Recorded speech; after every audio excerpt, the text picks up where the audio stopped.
Selamat pagi teman-teman semua. Hari ini kita akan memulai pelajaran kita mengenai valuasi bisnis. Buku yang kita pakai untuk semester ini adalah Investment Valuation, seperti yang ada di layar ini. Pengarangnya adalah Aswath Damodaran. Ya, jadi buku ini bisa dibeli di toko buku, atau kalau memang sulit untuk mendapatkan hard copy-nya karena lagi ada wabah virus corona, ya, bisa mendapatkan e-booknya, ya, tapi ini adalah buku wajib yang harus dimiliki, ya, karena untuk tugas-tugas kita, kuis ataupun ujian kita itu semuanya adalah berasal dari, saya akan assign, ya, ambil dari buku ini. Oke. Jadi buku wajibnya adalah Investment Valuation by Aswath Damodaran, ya. Dan hari ini kita akan langsung, ya, masuk ke pelajaran pertama, yaitu mengenai mitos dan juga kegunaan daripada valuasi.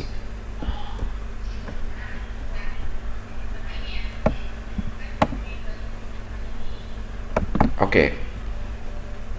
Nah, sebenarnya apa sih basis, ya, latar belakang daripada valuasi? Nah, valuasi itu sebenarnya adalah ilmu yang ataupun boleh dikatakan seni, ya, seni untuk menilai aset. Nah, yang mana persepsi itu juga berperanan, ya. Jadi bukan hanya data-data real, ya, yang diperlukan dalam melakukan valuasi, tapi persepsi daripada penilai itu juga berperanan penting, ya, dalam menentukan nilai daripada sesuatu aset. Ya, saya beri contohnya, ya, kalau nilai atau harga daripada suatu aset yang bernilai seni, contohnya adalah lukisan. Nah, lukisan itu harganya itu bukanlah ditentukan oleh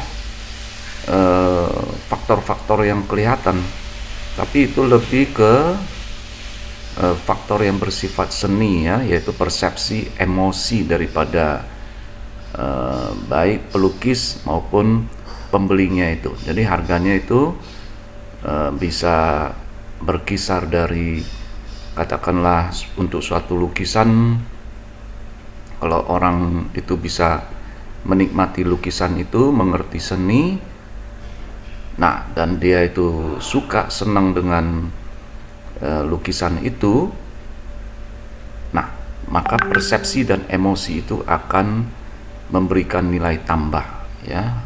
Bisa menjadi mahal sekali, ya, lukisan itu, ya. Contohnya lukisan mengenai Mona Lisa, ya. Nah, buat orang yang kurang mengerti seni, kurang mengerti lukisan, nah, mungkin lukisan daripada seorang pelukis yang terkenal itu nggak seberapa itu nilainya, ya. Tapi buat orang yang mengerti seni, nah, lukisan yang terkenal itu nilainya itu bisa jadi tinggi sekali, ya. Jadi di sini bisa kita lihat bahwa nilai daripada suatu aset itu bukan hanya faktor-faktor yang kelihatan aja yang berperanan, tetapi juga persepsi, ya, ataupun emosi daripada ataupun unsur subjektif lah, ya, itu berperanan dalam menentukan nilai suatu aset. Nah, kemudian kita mau masuk ke mitos, ya. Ada beberapa mitos mengenai valuasi. Nah, saya akan menjelaskan mungkin 3 yang paling penting, ya. Di bukunya ada 7.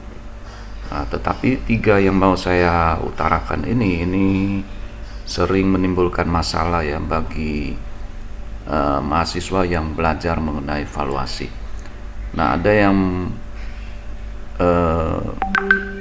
berpendapat ya bahwa valuasi itu adalah suatu ilmu atau model ya, yang mana nilainya itu objektif ya.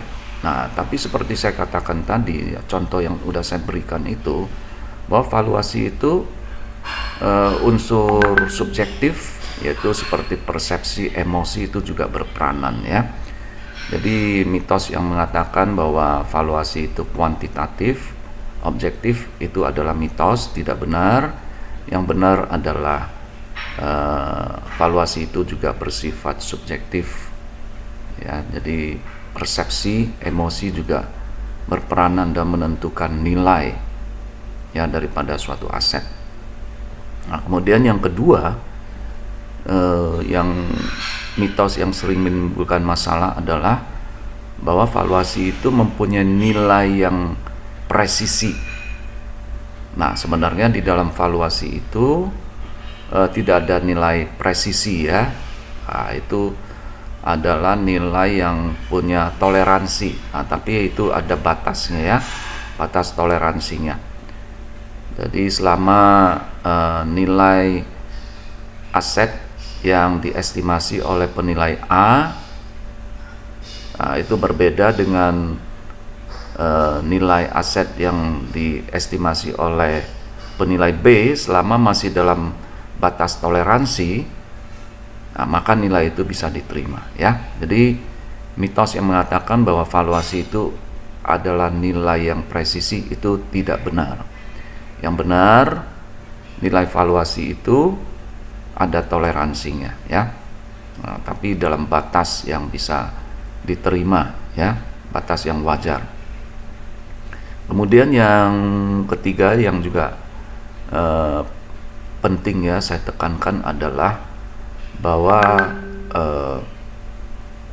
valuasi itu nilainya itu lebih penting ya, hasil akhir itu lebih penting daripada prosesnya. Nah, itu adalah mitos yang tidak benar. Yang benar adalah bahwa proses untuk mendapatkan nilai itu, jadi proses valuasi, bagaimana untuk mendapatkan nilai itu sebenarnya jauh lebih penting ya daripada hasil akhir, daripada produk. The product of valuation or the value is more important. That is a myth ya, itu adalah mitos. The truth is the process of valuation is more important. Jadi proses valuasi itu lebih penting ya daripada nilai akhirnya itu. Oke? Nah, inilah 3 mitos dan 3 kebenaran yang perlu saya tekankan di sini, saya ingatkan supaya bisa kita perhatikan bersama-sama. Oke? Baik, kita lanjut. Nah, kemudian apa sih peranan daripada valuasi? Nah, valuasi itu besar ya peranannya, banyak itu kegunaannya ya. Saya akan memberikan hanya beberapa contoh yang real ya, yang bisa langsung kita aplikasikan, kita pakai. Nah, itu valuasi itu berperanan dalam menentukan nilai ya. Nah, nilai baik nilai ekuitas ya, nilai saham per lembar sahamnya itu. Jadi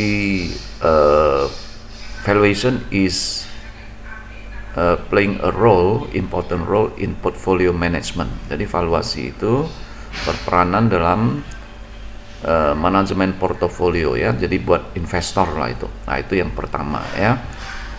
Nah, selain itu peranan daripada valuasi itu juga adalah ketika suatu perusahaan itu mau melakukan akuisisi ya, ataupun merger ya dengan perusahaan yang lain. Nah, itu perlu untuk mengetahui berapa sih nilai daripada perusahaan yang mau diakuisisi itu, ya. Nah, itu sangat penting. Kemudian juga peranan yang juga sangat penting itu adalah dalam ilmu keuangan, ya. Jadi dalam keuangan korporasi, nah biasanya itu perusahaan-perusahaan itu harus tahu berapa sih nilai ekuitas, berapa sih nilai perusahaan. Nah, karena dengan mengetahui nilai ekuitas maupun biaya modal, baik itu biaya modal ekuitas maupun biaya modal hutang, maka perusahaan itu bisa menurunkan, ya, biaya modalnya dan bisa meningkatkan nilai perusahaan. Nah, inilah 3 peranan penting yang akan saya lebih tekankan di dalam pelajaran kita, ya. Oke, kita lanjut, ya. Nah, kesimpulannya adalah bahwa valuasi itu memainkan peranan yang penting dalam ilmu keuangan, ya. Jadi dalam keuangan korporasi, dan juga berperanan penting di dalam merger dan akuisisi, ya, dan juga di dalam manajemen portofolio.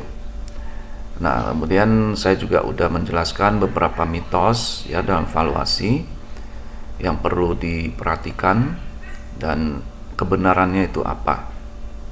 Nah, terus yang berikutnya adalah valuasi itu bukanlah sesuatu yang bersifat objektif, ya, tetapi persepsi, ya, juga berperanan penting, dan itu bisa menyebabkan bias, ya, ada toleransi dalam nilai aset ataupun nilai perusahaan dan nilai ekuitas yang kita estimasi tersebut.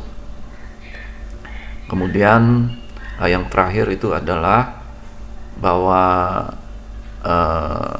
proses itu, ya, sebenarnya itu lebih penting, ya, dibandingkan dengan hasil akhir daripada valuasi itu. Nah, sekian pelajaran yang pertama, ya. Nah, hari ini kita sampai di sini dulu. Kita akan lanjutkan lagi dengan pelajaran kedua, yaitu metode-metode dalam valuasi. Oke, terima kasih.